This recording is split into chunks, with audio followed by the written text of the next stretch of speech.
Mohamed Lassad Ben Saleh is a farmer in northern Tunisia. Au fur et à mesure des années,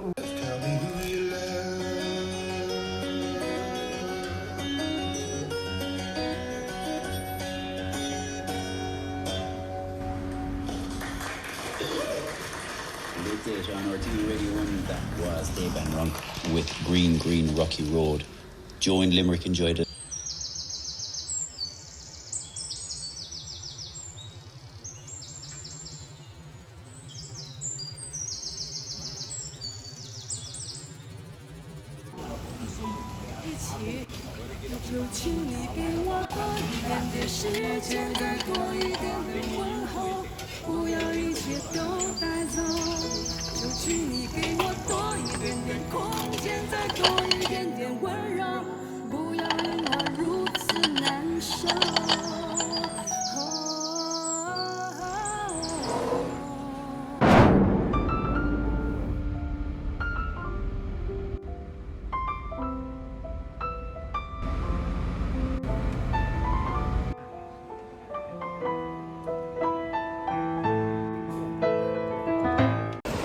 So I'm enjoying my day taking pictures of Kuala Lumpur, and looks like a lot of businesses have been opened. We'll show you all the pictures later. Yeah, today we talk about the beautiful Kuala Lumpur. You know, do you notice this place? It looks familiar. Yes, it's the Bukit Nanas that I used to walk up to this. They call it mountain. When we are young, we thought it is a mountain because we are small. So we will walk up here on our way to a well-road swimming pool, which is now pavilion. It used to be a swimming pool at that time, you know. So we don't feel any exhaustion walking up to this little hill, yeah. They call mountain Bukit Nanas, but it's not actually Bukit. But right now walking back, yeah, it's quite pretty exhausted, you know. So today we talk about photography.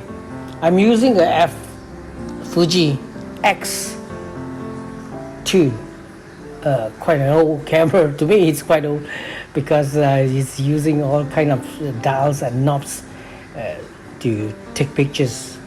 And I love to go manual because all the while from day one I use manual for all my shooting. And some pictures are quite meaningful, you know. I bet you didn't see this thing here. It's a book. People after reading the book, they don't want it, they put it here. It's kind of a foot bang. It's book banging. And I love to walk the kaki lima, which they call it the walkway, yeah? Walk part, the 5-foot walk part. And this kind of area, you see mysterious design in it, you know. It is so untouched and it's so beautiful, especially going to this place quite near to the Masjid India area, Lebo Ampang, yeah. And these are the few areas that if you're in Kuala Lumpur, you want to take some real good colonial building, these are the place. And you see this place, there's a shop very unique. It's called a Kleptocrat. A lot of youngsters like to go to these old coffee shops. They serve new generation sandwiches and coffees. And this lane, yeah, used to have a very nice Sister Laksa.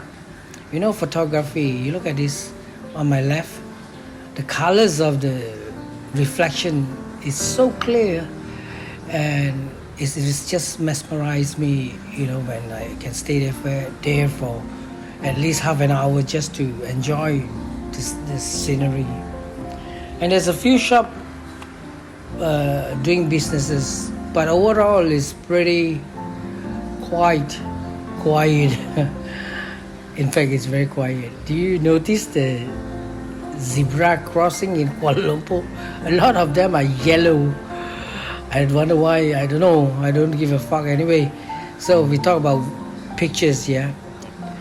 Most of the pictures when I take, I love to incorporate the walkway. The reason is because it gives you a sense of direction, the point of view. And some places you can still see 1900s, building, which is this like this. It's this building is the extension of wooden, and it's a famous prawn noodle. It's quite expensive. It costs 120 for 2 person for a plate of noodles. In Kuala Lumpur, it's not just what you call Chichongkai, Petaling Street. In other words, Chinatown. But every Chinatown is the main face here. Behind the main face, there's a lot of beautiful old antique back doors. We call it the back doors. Nothing to do with the government. Anyway, we are talking about photography. So now this place more of Bangladesh and Myanmar. Yeah.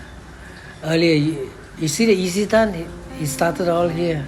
And this is Sam Kanchong, where once they have 3 factories. Kuala Lumpur only got 3 factories. That's why they call Sam Kanchong.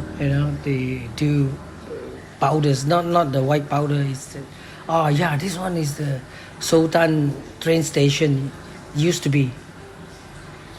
And I incorporate a lot of pictures with the big building, the 118th floor building, which is built on top of the Chingu Stadium there, Stadium Merdeka. I love these pictures. It's so unique, the contrast and a little bit of colors.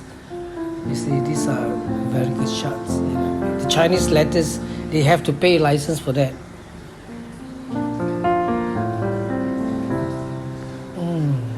I love this man. When you take a pictures, you have to really focus and observe. I call it a minimalist. Just one person walking, sitting, or just sleeping. I love the colors of this compressor also. Where is this place? It's called Tai Si Tao, big tree head. Used those days. Loi Tai So is a famous story teller during the early 1900s. During 1900s, yeah. And he burned an instant stick and tell story. Those days there's no internet, no radio, maybe radio vision not out yet. At that time, not out yet. And they call it the big tree head. There's one huge tree here. I used to sit down there waiting for the bus. The bus is number 24, number 2, yeah. Dongfeng bus station is there. And there's a happening there. A lot of magicians, Nepalis, those selling those jamu. Yeah? And you will see every little store, there's Malay, Chinese, Indian. The Indian are doing the magic show with a cobra or with a bird, telling tarot cards, telling about your future.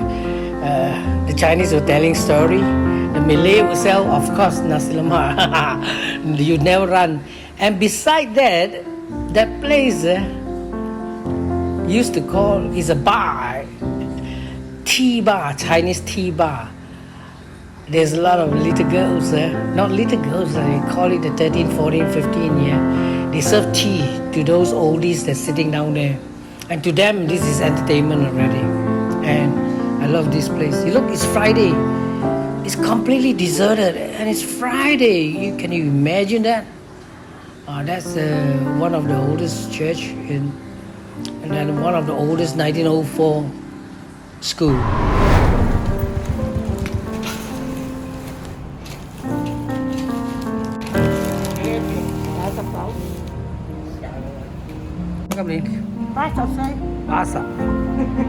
Pasap say.